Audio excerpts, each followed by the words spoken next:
Hello guys, MineDaily here, and episode 3 of my Redstone tutorial is starting right now.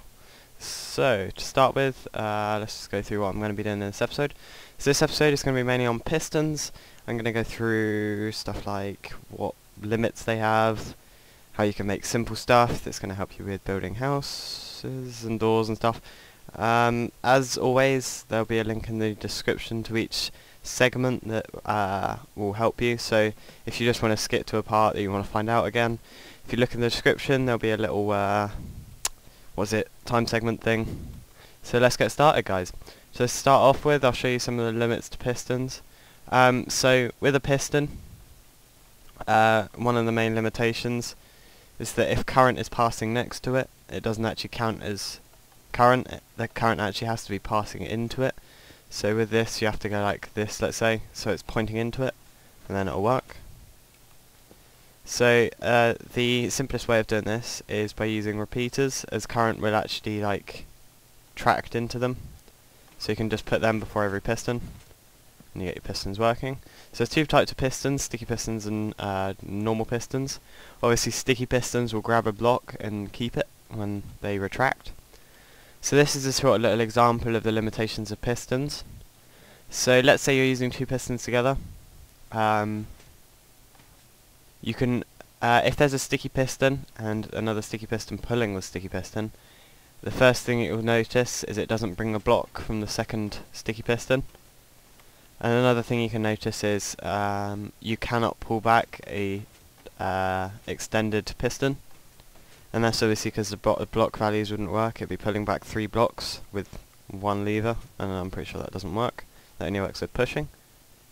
So now I'm going to show you some practical uses for pistons. So this is one of the most common thing I see people struggling with. And this is 3 piston doors, 3 tool. So most people struggle with getting the inputs in, and it's really simple to get the inputs in. You can literally do this. It takes, what, 3-4 blocks to do. So you just want a torch, 2 blocks going in, 3 pistons high, and then whatever you want. You'll want sticky pistons if you're going to use it for a door. And then all this does is, makes it so all 3 pistons move at the same time. So what you're going to need to do if you want it so that when that's off, that is off also, you're going to need to put an inverter in there. If you look up my previous video that's on Play the Game Quest, there will be a guide on how you can invert signals. So this is the next thing that, or another problem with pistons, is the amount of time that they're extended for. So this is one way you can extend.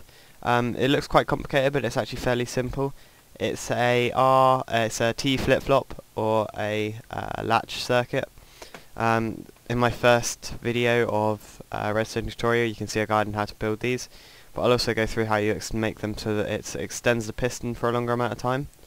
So what this will do is it will make it so the piston lasts a lot longer than normal, and you can use a button input.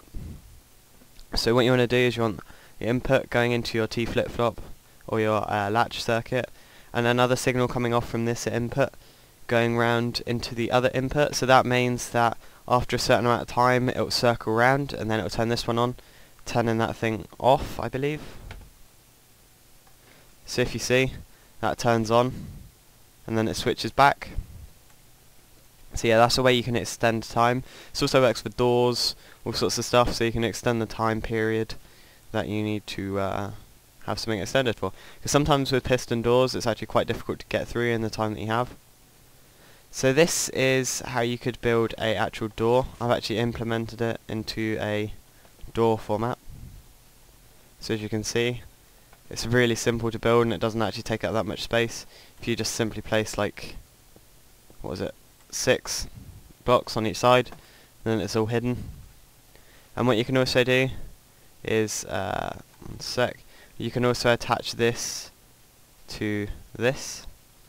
So let's just drag this round. Grab a repeater. So I thought I'd show you this, guys, this one as I built it, so you could see how it's implemented into the actual circuit. Let's just take that off. So that can plug into there.